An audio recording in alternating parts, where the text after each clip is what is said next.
વિપક્ષના ધારાસભ્ય અવનવા મુદ્દાઓ સાથે વિરોધ વ્યક્ત કરતા હોય છે અને આ જ રીતે આમ આદમી પાર્ટીના ધારાસભ્ય આજે ટી શર્ટ પહેરી અને ખોટી જમીન માપણી રદ કરો તે પ્રકારની વાત સાથે ગૃહમાં પહોંચ્યા હતા, પરંતુ આ ટી શર્ટ પહેરીને પહોંચ્યા બાદ હેમંતભાઈ જે છે આમ આદમી પાર્ટીના ધારાસભ્ય તેમને ગૃહમાંથી બહાર કાઢવાનો આદેશ જે છે તે કરવામાં આવ્યો છે. અધ્યક્ષ દ્વારા શંકર ચૌધરી દ્વારા તેમને બહાર કાઢવાનો આદેશ કરવામાં આવ્યો છે. એવું કીધું કે તમે આ ટી શર્ટ કાઢીને અંદર આવી શકો છો, એ પ્રકારની વાત કરી છે. આ ટી શર્ટમાં જે લખાણ કર્યું છે એનો વિરોધ દર્શાવવામાં આવી રહ્યો છે. ચોક્કસપણે છેલ્લા 10 વર્ષથી ગુજરાતના સમગ્ર ખેડૂતો આ મુદ્દે ખૂબ હેરાન પરેશાન છે.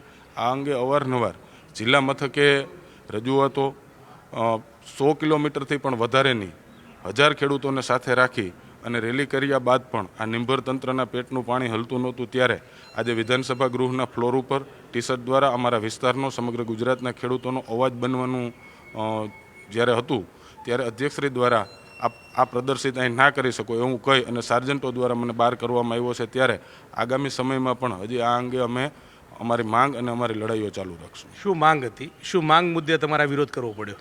અમારી એક જ માંગ છે કે જમીન માપણીની યોજના, જે યોજના 4 વર્ષમાં સરકાર દ્વારા સમગ્ર જમીન માપણી કરી દેવામાં આવી, એ છેલ્લા 10 વર્ષથી આ લાગુ થઈ જતા 2014થી આ યોજના લાગુ કરી દેવામાં આવી છે. આજે 10 થી 11 વર્ષનો સમય વીતવા છતાં પણ હજી એમાં ભૂલો સુધરી નથી અને હું જ્યાં લગી જાણું છું ત્યાં લગી આ ભૂલો સુધરવી એ શક્ય નથી. તો આ સમગ્ર જમીન માપણી રદ કરવામાં આવે એવી આજની અમારી માંગ હતી. અવારનવાર આપણે જોઈએ છીએ ગરીબ માણસોના મકાનો છે એ આ માપણીના મુદ્દે કે અન્ય કોઈ મુદ્દે સરકાર દ્વારા લેન્ડ ગ્રેબિંગો દાખલ કરીને કે કેન પ્રકારે તોડી નાખવામાં આવે છે. ત્યારે આ સમગ્ર જમીન માપણી જે સરકારની ભૂલ છે એ વહેલામાં વહેલી સુધારવામાં આવે અને ખેડૂતોને ન્યાય આપવામાં આવે, એ જ અમારી માંગ છે. કેટલી ભૂલ ભરેલી અરજી તમારી સામે આવી છે અને તે મુદ્દે ક્યાંય રજૂઆત કરવાના છો કે કેમ?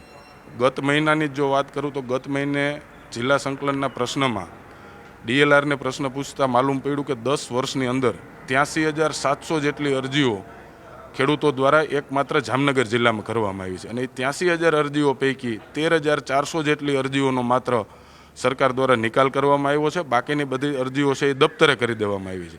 હવે સરકારની જે રમત છે એ આ દફતરે શબ્દમાં જ છે. દફતરેમાં કોઈ ખેડૂતો સમજે નહીં.